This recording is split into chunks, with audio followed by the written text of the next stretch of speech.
Sir வணக்கம். எப்படி இருக்கீங்க? சார் நான் இந்த மியூச்சுவல் ஃபண்ட் பத்தி பார்த்துன்னு இருக்கும்போது எதேச்சியா ஒரு வீடியோ வந்தது. அவர் ஒரு புது தகவலை கொடுத்தாரு. அது ஒரு புது ஐடியாவும் இருக்கு, புதிய பரிமாணமாகவும் இருக்கு எனக்கு. எப்படின்னு கேட்டிங்கன்னா, இப்போ எஸ்ஐபி லாங் டேர்மு, லம்சம் அதே மாதிரி லாங் டேர்மு, அதில் எந்த மாற்று கருத்தும் இல்லை. ஆனால் இவர் அதில் ஒரு ஸ்ட்ராட்டஜி கொண்டு வந்து அடாப்ட் பண்ணுறாரு, ஸ்விங் ட்ரேடிங் அப்படின்ட்டு. இப்போ மாசம் ஆனா அதாவது வாரத்துக்கு ஏதாவது ஒரு நாள், இப்போ திங்கக்கிழமை இல்லை செங்கக்கிழமை ஏதாவது ஒரு நாளை செலக்ட் பண்ணி அதில் 4 வாரத்துக்கு இன்வெஸ்ட் பண்ண வேண்டியது.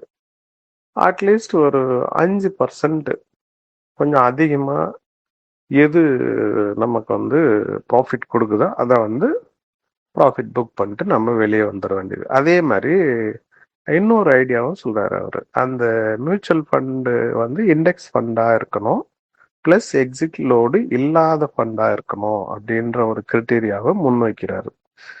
இது கொஞ்சம் கூட நீங்க கான்சென்ட்ரேஷன் பண்ணி பார்த்து சொன்னீங்கன்னா நல்லா இருக்கும் சார். ஏன்னா இப்ப நான் எப்படி யோசிக்கிறேன்னா, அட்லீஸ்ட் இது ஒரு சொற்பமான அமௌண்ட், ஒரு 4 லட்சம் 5 லட்சம் அந்த மாதிரி நம்ம முதலீடை கையில் வச்சுக்கிட்டு மியூச்சுவல் ஃபண்ட்ல இந்த மாதிரி மந்த்லியோ இல்லை ஒன்ஸ் இன் 3 மந்த்ஸ் குவார்டர்லியோ ஏதோ ஒரு அமௌண்ட்டை நம்ம சம்பாதிக்கிற மாதிரி ஏதாவது பண்ண முடியுமா அப்படின்ற ஒரு சின்ன முயற்சி.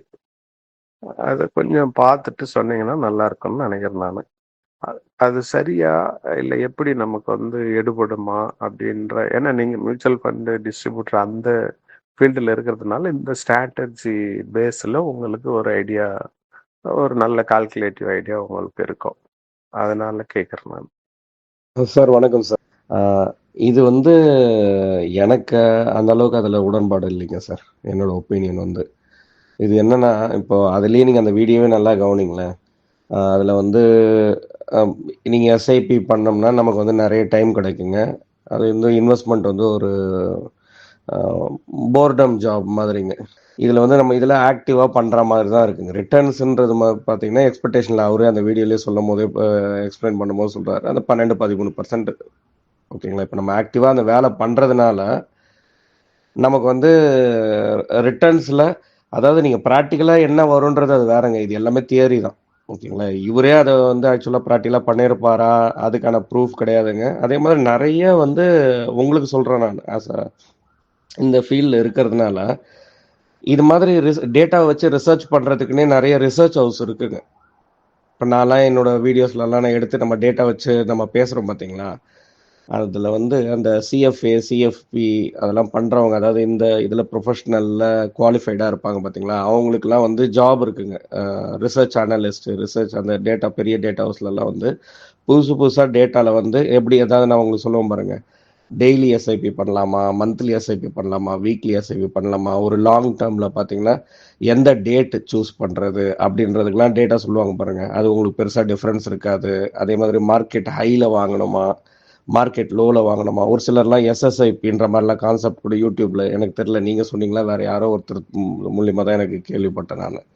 அதாவது ஸ்மார்ட்டாக நம்ம மாதத்தில் இந்தந்த நாளில் என்றைக்குன்னு பார்த்து வாங்கலாம். ஆக்சுவலாக பார்த்தீங்கன்னா அது கான்செப்டில் இதெல்லாம் ப்ரூவ்டுங்க டேட்டா வச்சு.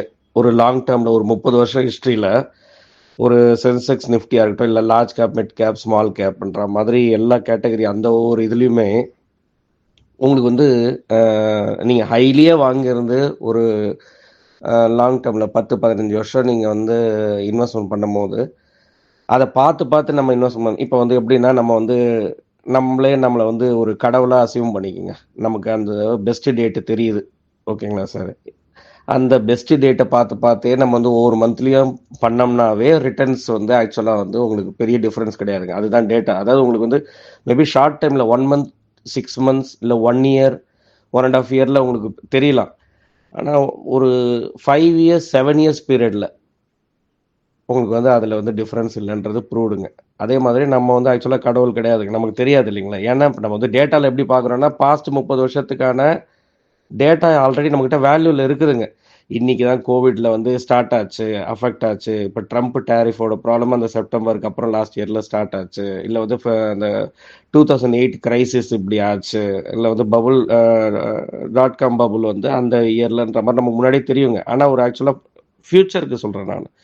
இந்த டைம்ல இந்த ஒரு சினாரியோ நடக்கும். இன்னைக்கு தான் மார்க்கெட் டவுன் ஆகும். இன்னைக்கு இருக்கிற மார்க்கெட்ல டவுன் ஆனது தான் பெஸ்ட் டவுன் டேட்ன்ற மாதிரிலாம் நமக்கு தெரியாதுங்க ரியாலிட்டியில. ஓகேங்களா?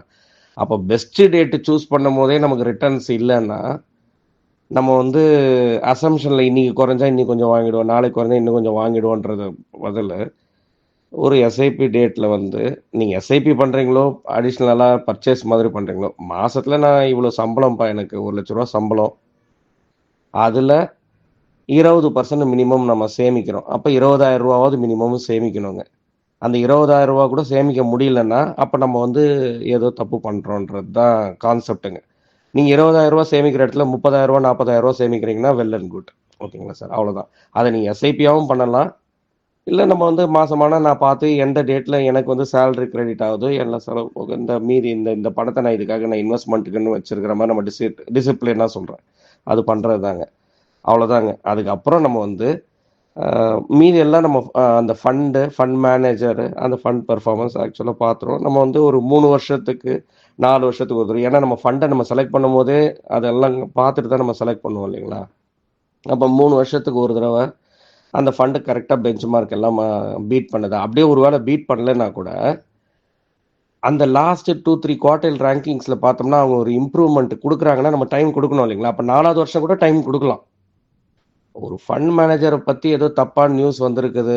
அதாவது நான் இப்போ ஆக்சிஸில் சொல்ல வராங்க உங்களுக்கு. அந்த ஃப்ரண்ட் ரன்னிங் கேஸ் கேள்விப்பட்டோம்.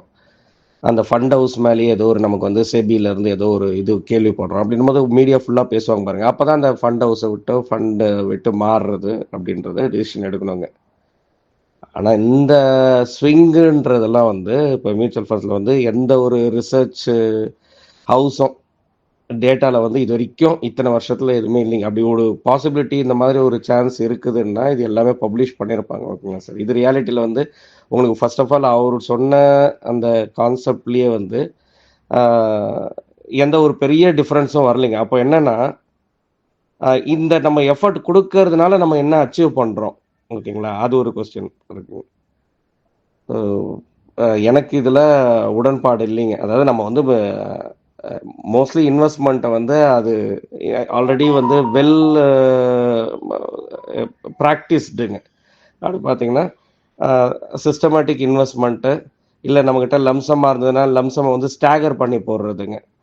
ஓகேங்களா? அதாவது லிக்விட் ஃபண்டில் வச்சுட்டு சிஸ்டமேட்டிக் ட்ரான்ஸ்ஃபராக போடுறது. அதே மாதிரி இது எல்லாமே அவங்க உங்களுக்கு சொல்லி கொடுக்கறது எல்லாமே பார்த்தீங்கன்னா என்ட்ரிக்கு தான் சொல்கிறாங்க.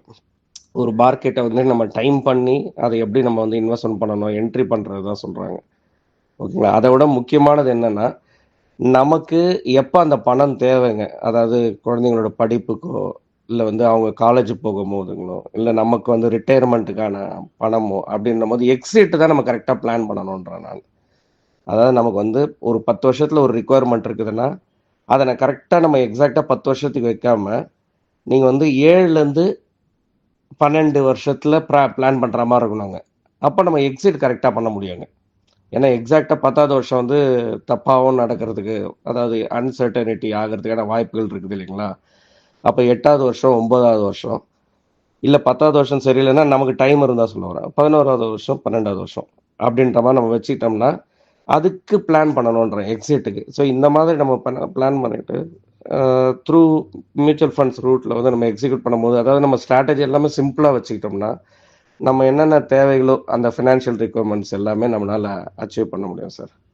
Mutual fund investments are subject to market risks. Read all scheme related documents carefully.